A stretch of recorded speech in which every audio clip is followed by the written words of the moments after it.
Hello, everybody. Welcome back to Cinema Savvy. It is myself, George, joined once more by Sam for another entry of our Cinema Savvy Christmas Classic series. And today we are going to be talking about the original Miracle on 34th Street, directed by George Seaton and released in 1947. No, we're not doing the remake from the 90s yet. But first of all, Sam, how are you doing today? I'm good, thank you. This is uncharted territory for both of us today. It's going to be an interesting conversation. But like most of the films that we've seen so far for this series and for the future ones as well, not a bad film by any stretch. Quite an enjoyable, nice one. Yeah, definitely. And this is the second in this year's series, the second of 6. We'll announce what next, I say next week. The next upload is going to be at the end of the video. If you're just watching this for the first time or you're a few episodes in, you're watching it near Christmas, hello there. And you can check out all of our other ones on the channel. We've got a lovely little page, not podcast page. What are they called? Playlists on the front of our channel now. So we've got last year's ones. We spoke about Muppet Christmas Carol, Die Hard, Jingle All the Way, and It's a Wonderful Life. And we are going back to the golden age of Hollywood once more. So I do want to hear from people at home. Please do comment your thoughts on Miracle on 34th Street. Why not bring up the 90s one too? As I said, we are going to be talking about the 40s one specifically, but if you've seen both, let us know which one you prefer. Things that work, things that don't work. If you've seen stage adaptations, if you've seen the colorized version, we'll be talking about that as well. Do get involved and let us know. If you want to find out what else we're working on. I say it's pretty busy at the moment. We're in a somewhat quieter phase. We're pretty much doing Christmas videos plus Skeleton Crew. So there's not as much happening. There will be a few new releases. I know we've got Sonic 3. We've got Mufasa. And a third film that escapes me this week, Kraven the Hunter. I feel there's a fourth film coming out this week. There's another one due out the same day as Kraven. I've forgotten which it is.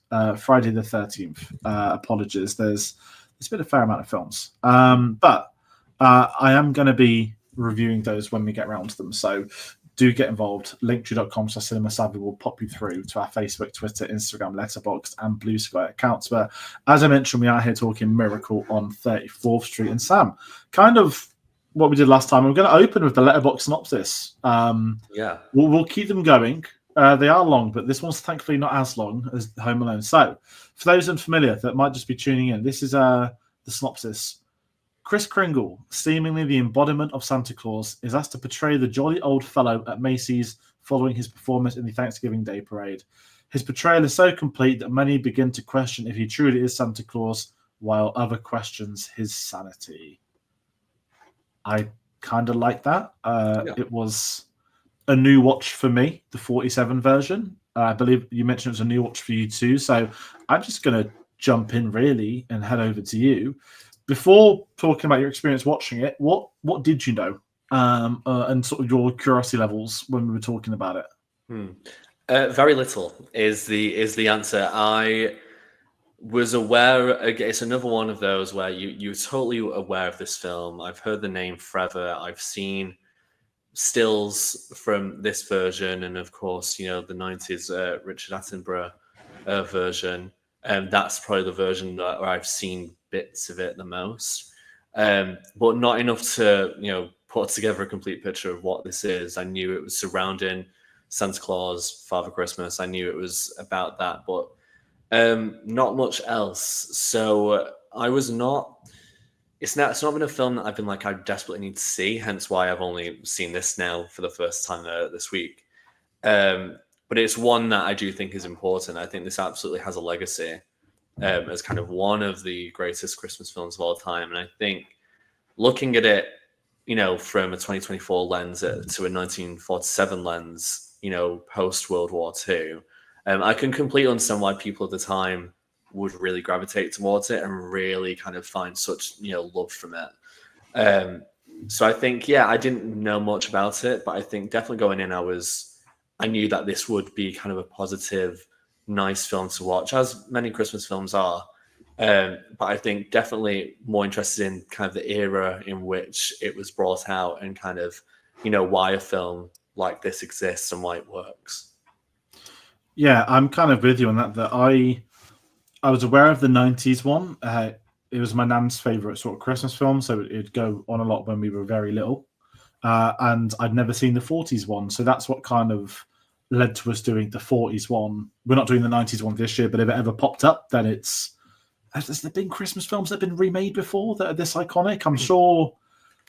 The Grinch, not including things no. like... Yeah, I was going to say, I think The Grinch had the animated version, but I don't know if there's been a habit of it happening, but it was nice to have the idea to go out to the 40s, because as I said, we're doing 6 this year.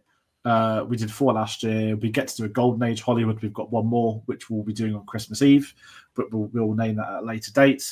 And I was just really curious that the Golden Age of Hollywood, if I'm brutally honest, is probably one of the biggest lapses of knowledge I have in cinema, and that's quite pompous and arrogant to say, but I don't enjoy going back to older films as much as I enjoy not recent films. Like I've said before, like the 90s is my favorite decade of cinema, but I absolutely love the 70s, and the 70s is when we started getting all these new wave directors coming in, your Scorsese's, your George Lucas's, your Spielberg's, the directors that have shaped the industry post-studio system is at the core of the 70s. So, and I've loved going back. I think me and you spoke a lot last year about I saw for the first time Singing in the Rain.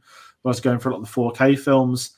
Ironically, the older films of the 50s and 60s are the ones that have actually looked so much better with remasters, because it's the original, almost perfected reels that have been scanned, that have been cleaned and whatnot. So it's a really interesting era that I haven't spent too much time with and in.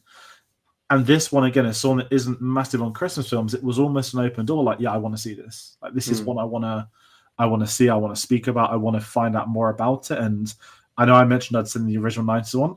I really couldn't remember too much Ari's story. I just remember that Matilda's in it. And of course, that Attenborough was as well, who literally is Santa Claus. So I didn't expect this to end up being a courtroom drama, and I didn't really expect it to be the film it was. And my initial thoughts with that is that I really enjoyed this film. It made for a great watch. I was building some Lego, and I thought, you know what?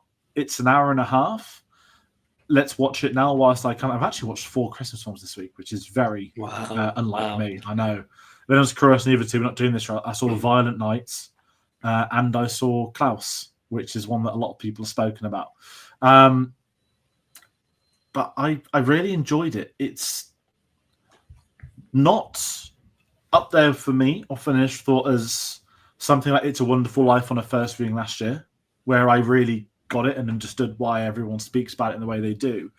But there was so much going for this. I really enjoyed it. But at the same time, there's certain things where I was also like, okay, I'm not into this as much. I don't even know if it's a product of its time, as in that's the reason why.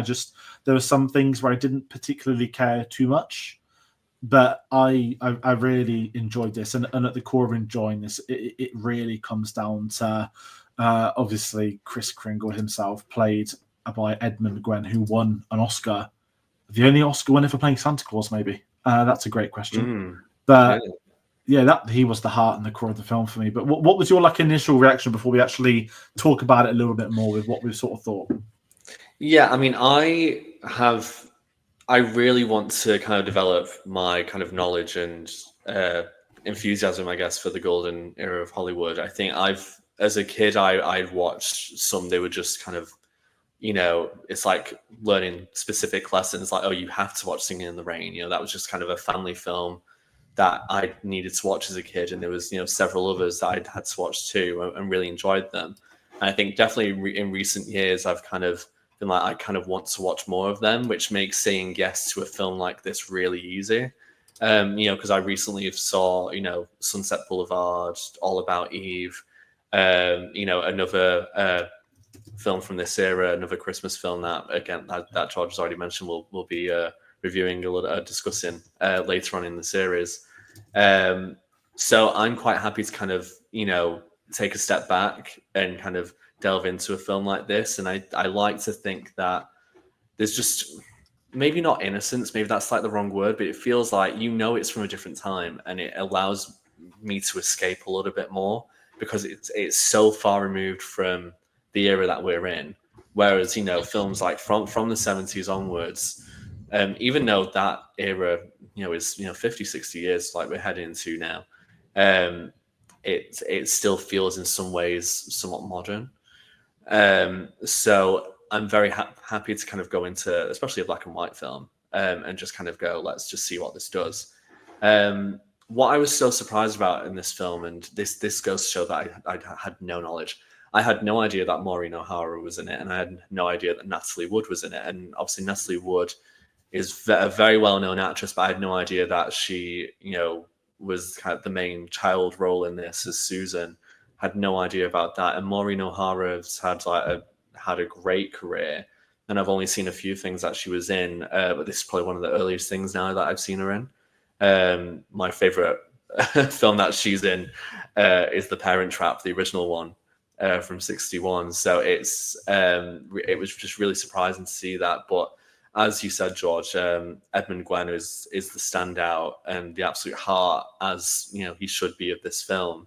And it makes me understand why they would cast someone like Richard Attenborough in the 90s, because it's really funny. Actually, I watched The Lost World, Jurassic Park last night, so he was like right there, and I was like, oh, I'm talking about A Miracle on 34th Street. But yeah, Edmund Gwenn just is there from the beginning right to the end, and he is just such a positive influence on this film. And in some ways you can be like, oh, this is a bit tiresome, like how positive and happy he is, and that, he has like the odd kind of gruff, kind of negative moment, but it's barely anything. So you can totally see him being a character like Santa Claus. And I just think his plight of, oh, I want people to believe in that, this girl and her mother, don't really have much faith or hope in much. It's all very real. And it's, having that theme there when, again, right after the war, one of my favorite moments was, and, we'll go into favorite moments later, but one of my favorite things was, when the Dutch girl, he spoke with her. And I think it really brought home the fact that a lot of these children, especially at that time, have come from such an uncertain, period where it's been years of fighting and war, and that now they can really truly hope and believe in a Santa Claus in Christmas. And so to have a child like Susan, who is so realistic about everything, it's quite sad. Although in some ways I understand it. Like I would probably be like her, because once I kind of realized the truth, I was like, oh no, well, of course not. But yeah, it's great that it's not just about her, that it's about the mother, it's about Doris, and kind of her kind of realizing that there's a future, she can hope for things too, and that just because there's been bad experiences in the past doesn't mean that she can't continue her life and to hope and to make something out of it. So I think that's kind of what really surprised me about the film, is kind of how that theme was kind of woven in there and how that made me feel. And I think, yeah, it does make you feel at the end of it really happy, which is what I expected from the film, and I'm really glad that it delivered.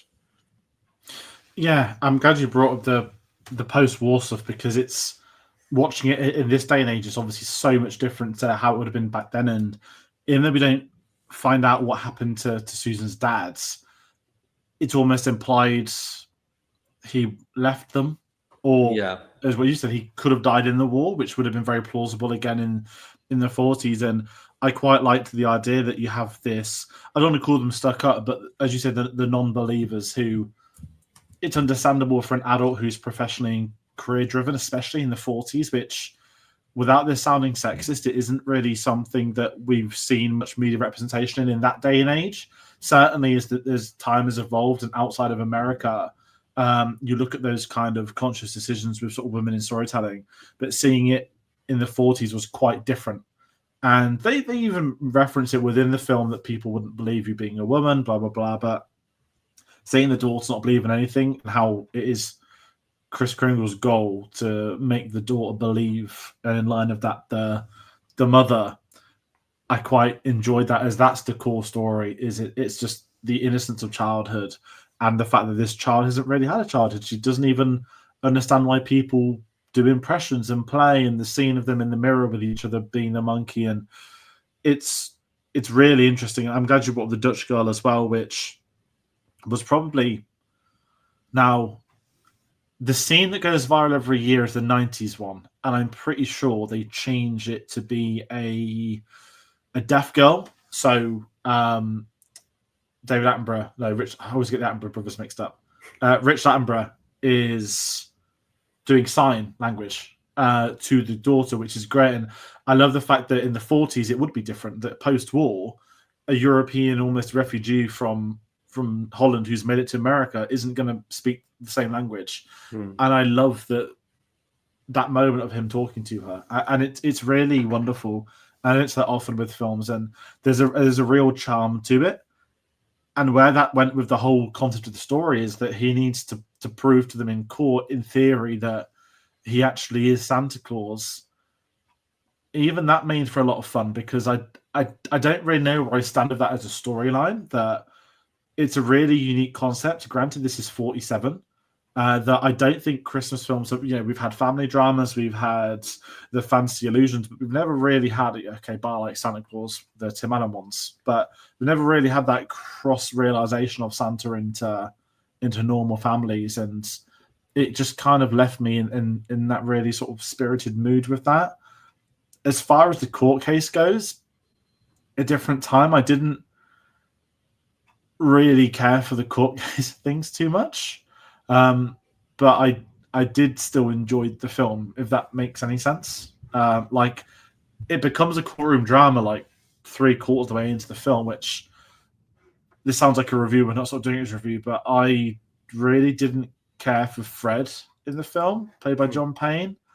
Nothing to do with the actor. I just think this is how films were back then. Is he's only bothering with the daughter to get to the mum, and I don't mind that. And I'm not saying it's aged badly, because actually he's not doing anything dodgy or illegal in it. But there's just a few little things right, and they just suddenly were in love, and it wasn't ever really, I thought, well developed. And I'm really curious to go back to the 90s one to see who was in those two roles and how it changed. And then suddenly he was representing him and living with him. And I'm not saying do more development or anything like that, but I just think there was a few little bits missing that maybe could have made it a bit more interesting for him. But at the core of it, it's in the thumbnail. It is the relationship of Kris Kringle and Susan, which I loved. And I didn't even realize Natalie Wood was in it. I've never really seen her in anything. Obviously, unfortunately, like many people, most of my knowledge of her comes from, unfortunately, her passing and the sort of questions that forever remain over that. But I had a lot of fun with this. And if I'm sort of sticking with the schedule side of things, I want to talk about something that really caught me off guard, and it's a theme of the film, and it's something I didn't really think was going to be brought up. I know this is a Christmas film. Having this set in Macy's, now I've never been to New York, so I couldn't say I know what Macy's is as a department store, but having the company name for a start being this, and it being a key setting, clearly in with the owners, and the same with I forgot the name of the rival company, which was a real shop as well at the time. I was sort of blown away that the film is all about consumerism in the 1940s. Like, without getting too much into personal life, I know you work in marketing, and this film plays a whole scenario like Christmas has been ruined by ... marketing. And I was like, this isn't even like modern marketing. This isn't like, not social media, because that's dumb, but this is the 40s. Computers hadn't even been invented. And I was really interested looking at it from the time capsule perspective when I started to realize, hold on, it's about this and that, not what we would know today.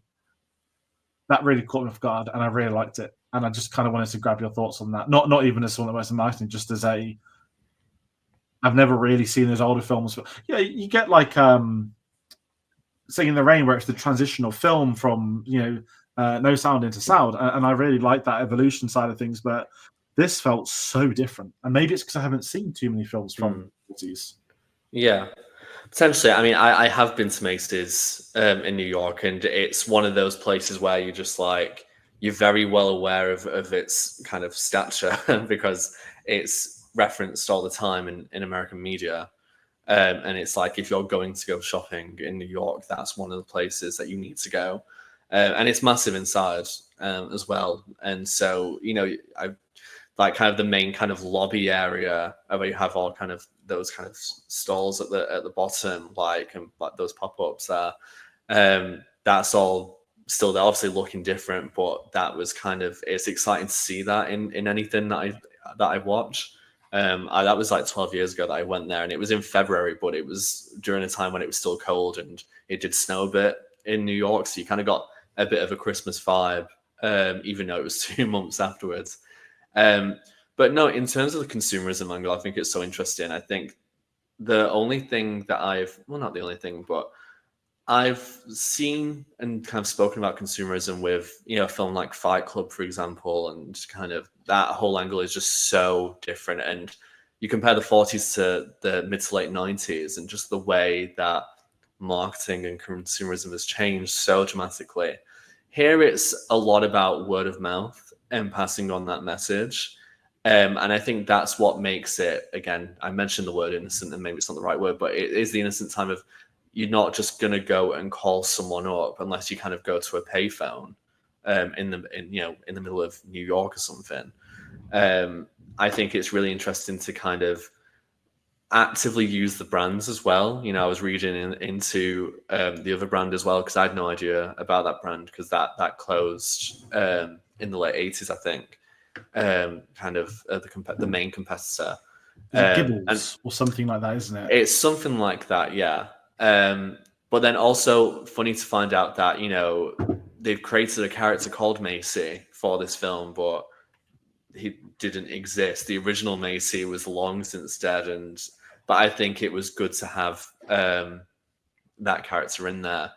And I think what was interesting about it is that there's a lot of support for Kris and what he's doing from most of the people. It's like, this is a bit unorthodox, and this, we wouldn't have gone in this direction at all, but it seems to be working, so let's lean into it. And I found it so weird, because I just wasn't expecting it, and that's why I love going to films that I've never seen before and have no concept of, because you get surprised like that. I got surprised by the courtroom stuff for sure, as well as realizing that The Simpsons referenced that with the bags of mail, the letters to Santa, and it's things like that you never understand until you actually watch the original media. But no, I thought it was so great. I love the scenes in Macy's, and kind of the whole kind of the cast of characters that you get in there. I mean, that psychiatrist can go to hell for me, because he's just not worth it. But I found all that stuff much more interesting than kind of the relationship between Doris and Fred. I agree with you with what you said about him before. I think John Payne, I think he's good in this, but I don't feel it's necessary. And I think it was probably enough that they had, a single mother divorcee in the film, that they needed to have a lead who wasn't the old man, which is a shame, because I absolutely think Maureen O'Hara could have carried further had she been given the ability to. But what she did was great. But no, I think, yeah, the consumerism angle, I think is an interesting one to have. And I think, again, for post-war, where it's like, okay, we can actually start getting things, and but maybe not everything is available at this time. It's part of the reason why, Kris is like, oh, go here, go there, because I don't know if that is true, that if maybe in 47 for stores in America, there was kind of maybe a lack of certain things because they'd been used for the war. I'm not too sure, but in any case, I think, yeah, it's a good angle. Yeah, definitely. I'm glad we got to talk about that, because it was something that really, really caught me off guard. And another one, I know we spoke about sort of Christmas within it, obviously it being known as Christmas time. Certainly, I always find this weird to hear that it's, obviously we don't do Thanksgiving here in the UK. We basically now know it as Black Friday. Sorry, that's we've just come off an entire month of non-stop Black Friday spam emails from every company. They don't even. It went from Black Friday weekend to Black Friday week to like Black Friday month, which is outrageous. Yeah. I'm not pitching a third Miracle on 34th Street, but Christ Almighty, they could do a version in the 20s if they wanted to. But seeing it begins at Thanksgiving parade, we get to see him as Santa for like a month, and I know we still have it in supermarkets these days. We have a Santa that is there that gets to greet the children, but knowing that this was the core part of the story, and I'm not going to go into an overt debate on was he actually Santa Claus. Like, for my intents and purposes, he was. I think you are meant to, as the audience, know he's Santa. Just took a month off, basically. On the business month of the year, just took a month off. And I like the idea that, again, when the film's starting and he's furious at the drunk Santa and he's suddenly then doing it in the shop. And I was sat like, oh, I thought the whole logic of this film is going to be like Santa doesn't want to work all this and he's almost fuming that he has to. But it's not that. Like, he wants to re-spread the importance of Christmas, and I quite liked it. And I know most Christmas films go for that same rhetoric meaning, but this one I think felt a bit different to what maybe I'm used to, that it wasn't just a film about family and the importance of it. It felt more about the childhood side of things, and not loosening up, but letting children be children, which, again, I can't talk from post-war experience, but am I overstretching talking about that? Like, it seems... Again, I've not seen many Christmas films similar to this, and it does make me want to go back to that 90s one. If you think about like the child actors and, the actress of Matilda, dear me, I've forgotten her name. That's incredibly embarrassing. Mara Wilson, one of my favorite child actors growing up. Probably one of the most famous child actors of all time, if I'm truthfully honest. She'd have been amazing without even having rewatched it since I was a child, and I kind of want to see it for that. But what did you think of the whole childhood side of it? I mean, that is kind of the main element. I do think that it's less about just kind of the childhood element and more of a family thing. I think what Kris does for the kids then helps the parents, which then helps the family dynamic. And I think, again, it goes back down to Susan and Doris, and kind of those two are the ones that he's kind of really there for. But in order to help that and support that, he needs to kind of spread the love and the joy in a wider reach. And so it's even with bits of the courtroom where they have kind of the opponent's I can't remember what he's called, but his son in there, and but you said he's real, and like all this, and you believe, and all of that. And I think it's just lifting the mood of everyone, that actually reinforcing to parents is it's okay to believe yourself, or to kind of share that belief with your children. There's nothing wrong with that. It's because the whole idea of the court case is that it's not about it's less about proving that Kris is the real Santa. It's about proving that you can't disprove that he isn't, or you can't prove that he isn't Santa, which is the main thing, because they can't prove that he's not. So yeah, I think it's a very simple concept, and I feel like I'm repeating myself in a lot of these Christmas discussions, because a lot of the films are quite simple concepts, but that's what works to a family audience, especially where everyone can engage and enjoy it. And I think something as simple as most likely real Santa coming down to kind of be one of those shopping center Santas, and actually from his perspective, feeling that joy himself back. That's what he wants, as well as sharing the joy himself.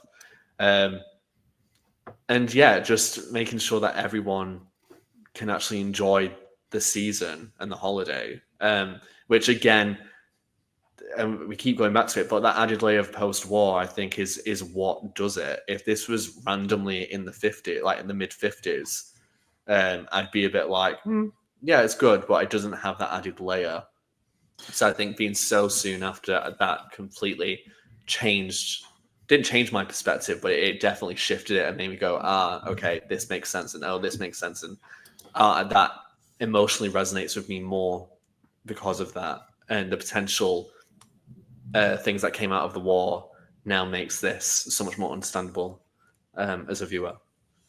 No, absolutely that, and kind of something else I want to talk about. Really random one.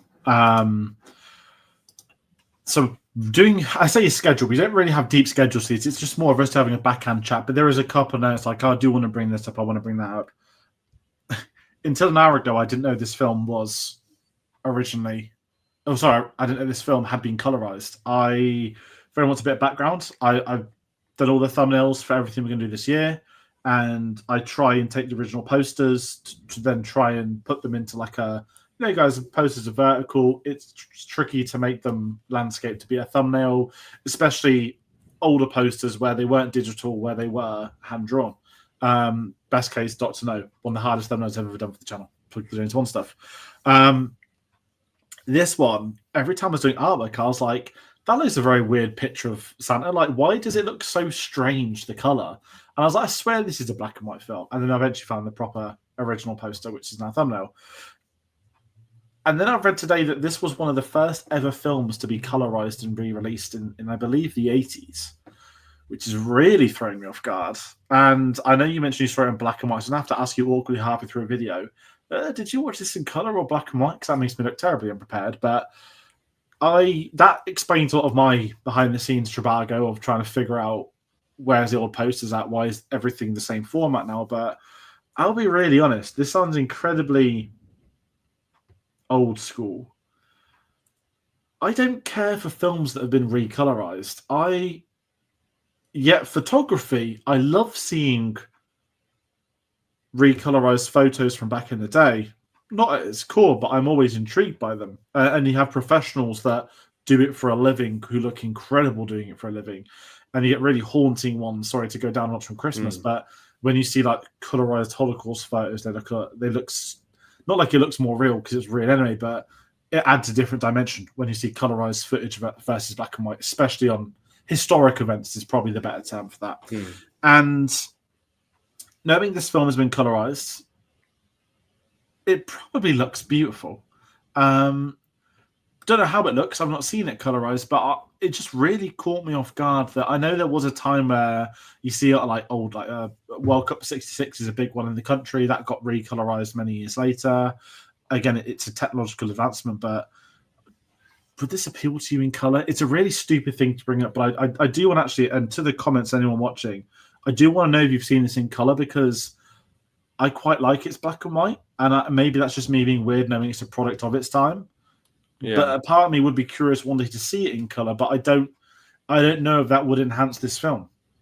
Not that it's a visual treat, but I don't know. Am I just sounding like I'm just talking? No, I think anything that's been made in black and white, ideally you would watch in black and white. I think colorizing, old media that was filmed in black and white, or either was could have been filmed in color but was only shown in black and white. I don't know, but I think there's always an option. I think there always should be an option to colorize these things and release them if necessary. But I think the original should always be made available, and I'll go that for any kind of re-release of anything. If anything's changed, I think the original version of something should always be accessible for people, with an altered version, re-releases, colorized versions being kind of, this is an additional way that you can watch this film, or an alternative way that you can watch this film. I've watched a lot of 60s Doctor Who, it's a lot of black and white episodes there. And I've seen some absolutely gorgeous colorizations, either in images or video. And obviously there was the official Daleks re-release last year, and we've got the War Games coming up this year, which is going to be in color. But I think with anything with color, it's just making sure that it's done right, and that as long as you've kind of got the film there and it actually looks good quality, then to me that's the main thing. So I'd be intrigued to see this in color. But it would probably be one of those things that if I saw this multiple times, I'd probably only want to watch it in color once and then go back to black and white. I don't think it's something that I would be that interested in. But again, I think it's always fun to see how things would have looked. But obviously, some things that are shot in black and white and shown in black and white will not look as good in color. And that's just whether that's the sets, the costuming, some things just don't work as well once they're in color. So I think that's always something to bear in mind. Is this actually going to heighten the experience or make it look worse? And I think that's the fear of any viewer who loves something to suddenly be shown something else, shown the same thing, and it's go, well, actually, you've made that a bit worse. Yeah, especially I just had something else come up. I'll bring up. It might go on a side tangent, but especially when this was shot in black and white, like it was shot on an old camera that when they were making the film, they'd have never known it would be colorized. I think color would have been around in the 40s. I could be wrong. But it wasn't. Meanwhile, because I'm chatting to you, this is just coming into my head. Doctor Who is getting a recolorized episode in a few weeks, and was it yourself that told me it was originally shot in color, which is different, unless I misheard what I originally. I think from what I've learned, whereas the Daleks is a 1963-64 episode, so that was black and white. That was what it was. The War Games was the last story of the classic Doctor Who series where it was before it went to color. So the War Games was black and white, and then Spearhead from Space, the first Third Doctor episode story, was in color. But I think it was shot on a color camera, is what I've heard, or the camera could do that. Or the film, I'm not too sure, but apparently that is kind of what happened, which means that the colorization should look better than kind of the original Dalek story. But of course, if you've got film, it's going to be so much better than if it's something on videotape or something like that, especially if it's the original film reel that you've got that you can either scan in and then color frame by frame. I think with a colorization that was done in the 80s, I think that's something that I'd be interested in seeing, just because I think there are some of those. It's very rare back then that things would be colorized. I presume I've not heard of that many things, and usually it's only things of great importance that people would go through that effort, because it's not an easy task. Nowadays there's probably easier ways, but if you want to do it right, you've got to spend time and a lot of resource to do it. So I think that's why I would never kind of roll my eyes or turn my back on a colorization of a piece of media, because I know a lot of effort will have gone into it to prepare and produce something like that. Definitely, very much. I said, I'm just glad we got to talk about it. Again, didn't expect that to be spoken about today, but here we are. Okay, let's go. So these videos, they're not reviews, they're not spoiler discussions, they're much more chill discussions. So I'm just gonna. I know we brought up the fact it won an Oscar earlier for Best Supporting Actor, which I loved. And again, this isn't like a retrospective where we go through its all accolades, but it is worth bringing up. This did also win 2 writing Oscars. Didn't realize back then they had sort of 2 writing Oscars for like originals and then another type of an original Oscar. But 3 Oscar wins for Christmas films doesn't happen much in our lifetime. Again, cinema very different in the 40s compared to now, especially award season and whatnot. Do you have, without sounding like we're jumping toward the end, I mean, is there anything you want to chat about we haven't before we talk favourite scenes? That's probably a better way to have said that.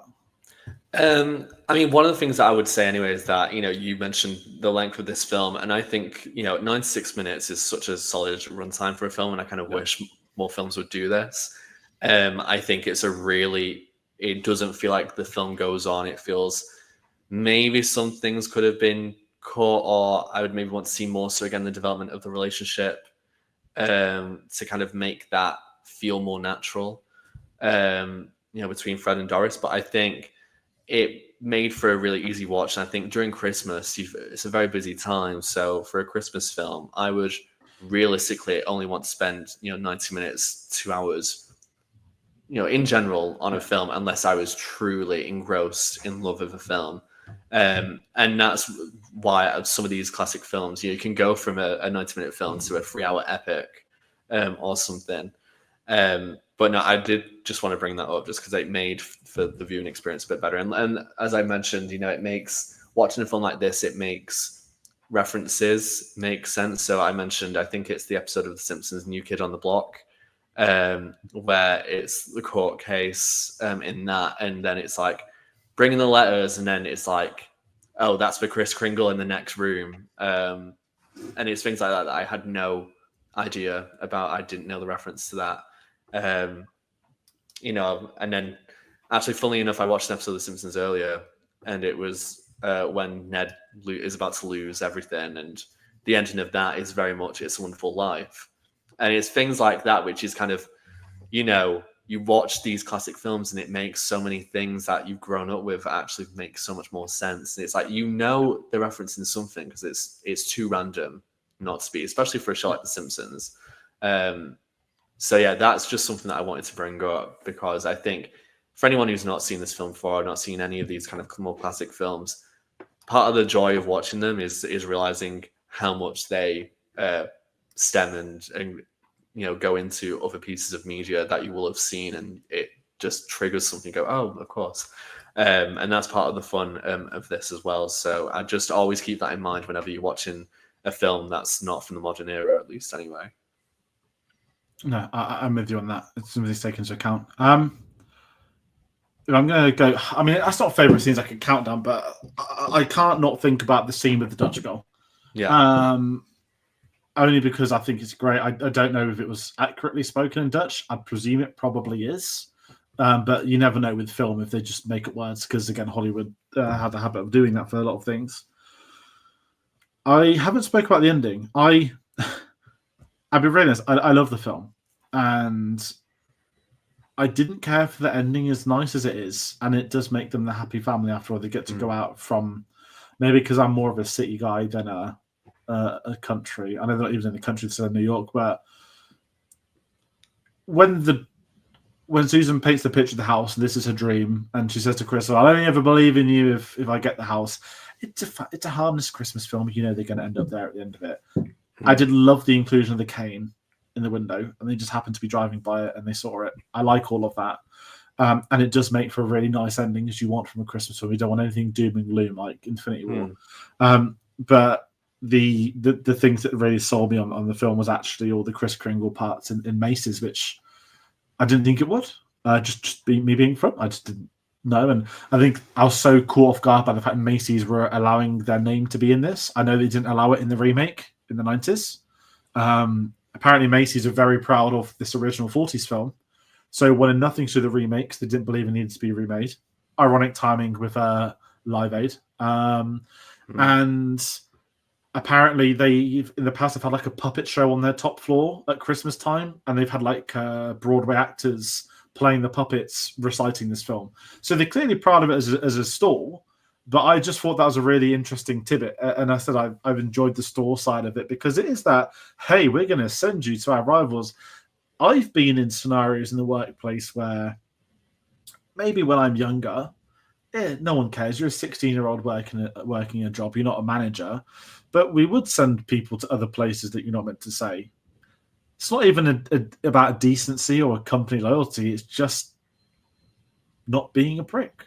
But I understand in the concept of the story why, hey, we need Santa to encourage these kids to shop here. And I'd imagine at Christmas time, let's say you're out, what would our UK equivalent of Macy's be? Hamleys in London? Imagine like Hamleys saying, "Sorry, kid, we haven't got Lego Hogwarts. Go to the Lego store 5 minutes away."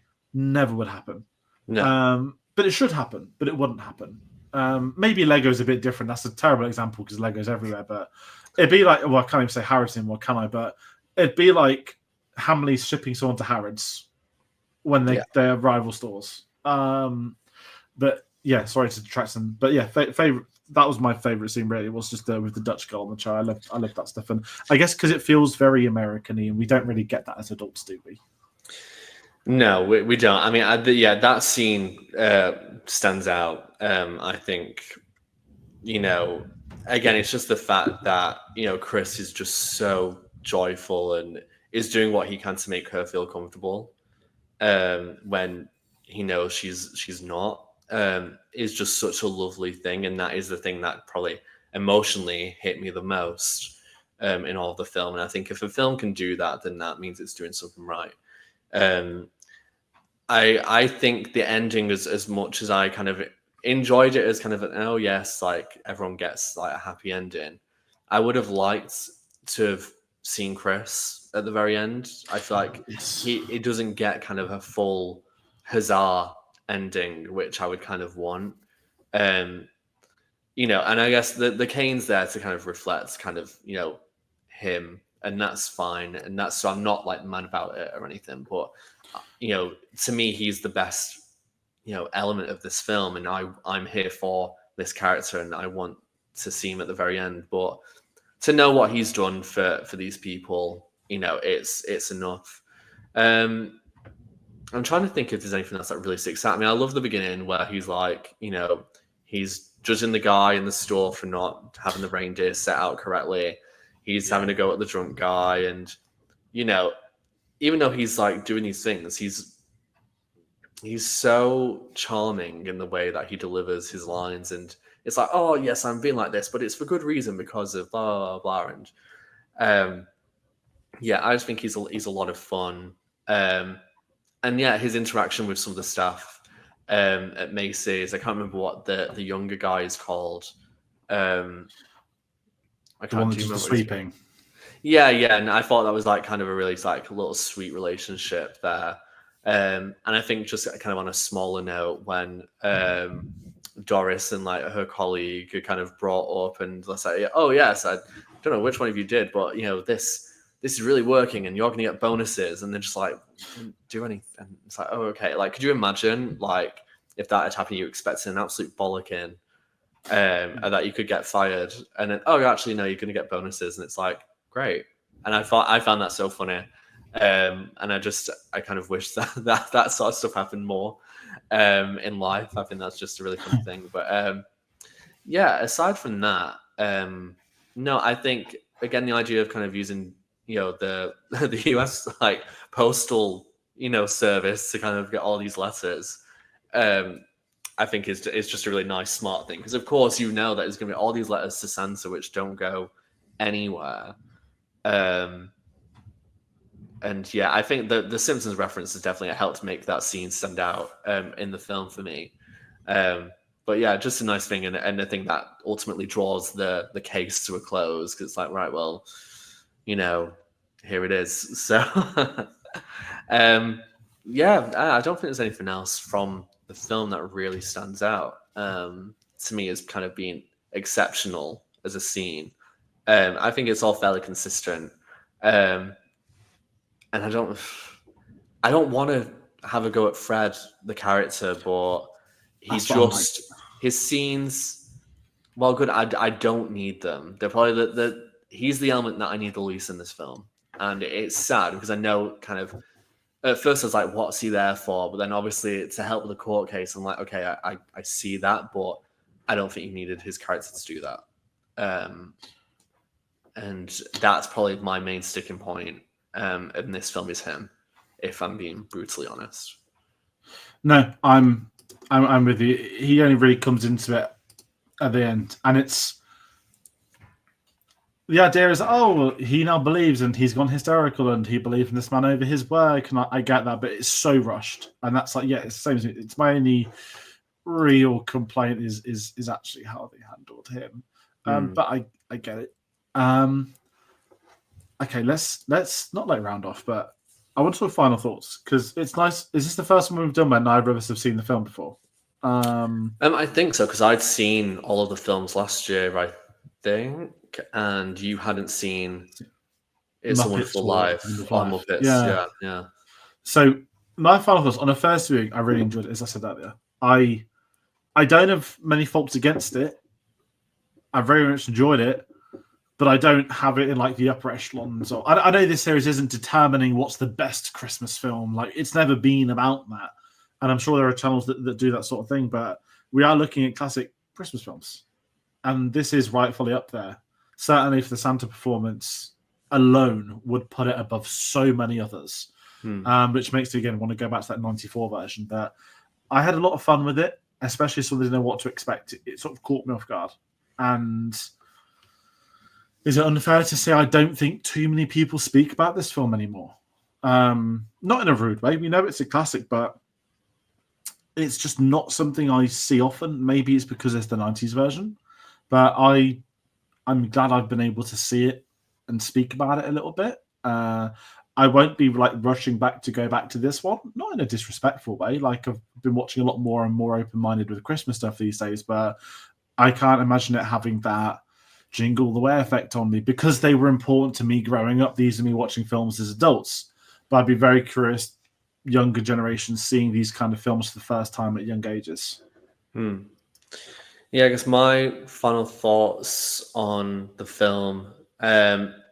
I gave it 3.5 stars out of 5, and other people that I know had given it a similar rating on Letterboxd, and I think for me that's really fair rating because I enjoyed the film a lot. It's there's so many other Christmas films, but in terms of the 6 that we've so far done for Christmas classics, this is probably at the bottom of those 6. But I think that just goes to show the caliber of the others that we've chosen. That everything is just so kind of high up in my own personal ranking of Christmas films.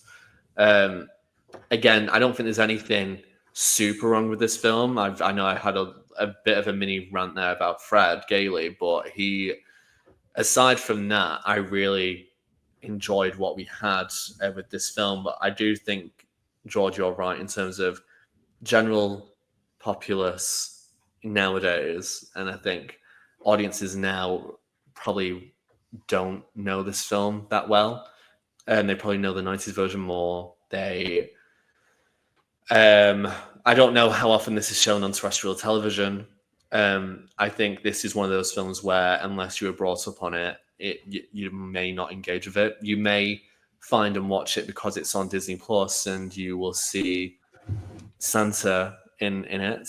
You may want to watch it because of the Natalie Wood element or the Maureen O'Hara element. I think there's a few reasons why you go to watch this film outside of just its own legacy. But I do think as time goes on, I would be intrigued as to kind of how many people continue to watch and talk about this film. And I think films like this should always be talked about, even if it's not my favorite, and I don't think it ever will be. I think it still does so much. And again, I came into this film with not little expectations, but I think when you go into a film that is quite old, that has a legacy that you don't know much about, you can go in either hyping it up too much or being like, oh, this is going to be rubbish. I think you can go on either extreme. So I was really careful going into this to not be going in so strong-minded and just kind of taking what I got from it. And I'm really glad that I did, because it resonated. But yeah, it makes me so intrigued to watch the 90s version. I don't know when I'll do that. I may save on doing that for a while until even next Christmas or the Christmas after. I don't know.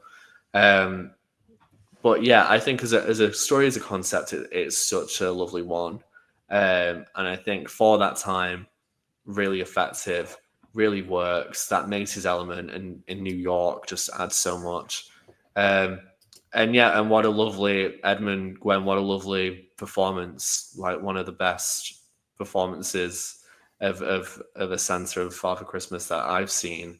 And one that will stick with me the most from this. Yeah, definitely. Very well said. And that is going to do it for today's Cinema Savvy Christmas Classics. As we said, we've been talking about Miracle on 34th Street. I hope you've enjoyed. We'll be back on Friday the 13th. Doesn't sound very Christmassy, does it? Friday the 13th. No, we're not doing a horror film. Maybe not this year, maybe next. But we've done 2 bona fide Christmas classics back to back, Home Alone and Miracle on 34th Street. So let's dip in as we enter the middle part of the month for maybe the alternative Christmas films, plural. But we won't get too far ahead. On Friday, we're gonna do Batman Returns. We're going to be joined by Neil from Get Your Comic On. which is very exciting. He's helped us actually pick this film. We'll talk about more about that on Friday's episode. But that is what's next. Again, following from Miracle on 34th Street, Friday the 13th. It's a bit gothic, it works. It's Tim Burton, it's Batman, it's set at Christmas. We're going to answer that debate. Is Batman Returns a Christmas film? Something we'll be looking at. So that is the next one. This is going to do it for today's. As we mentioned, everyone who's been watching, if you've seen the 94 version, let us know your thoughts on that compared to the 47 one, vice versa. Maybe you want to go back and watch this version for the first time if you've not seen it. Maybe you think they're both as good as each other. Who knows? So please do comment and get involved. As we said, these are dropping every Tuesday and Friday up to Christmas Eve. And we'll announce the next film at the end of each video. If you want to find out about other videos whilst we're working on, I mentioned we're doing Skeleton Crew every Wednesday. Times are going to change each week. We know Christmas is going to be one of those Wednesdays. We're not going to be going live on Christmas Day. No, thank you. So, yeah, details are on social medias for videos we do. Facebook, Instagram, Letterboxd, Twitter, Blue Sky, all under linktree.com/cinemasivy. Wherever your social media is, we do post on there. So that is going to do it for today's video. Sam, thank you so much again for joining me. It's fun doing these. It's so different to what we used to. It makes a lovely little change. And we'll see you all on the next one. Take care.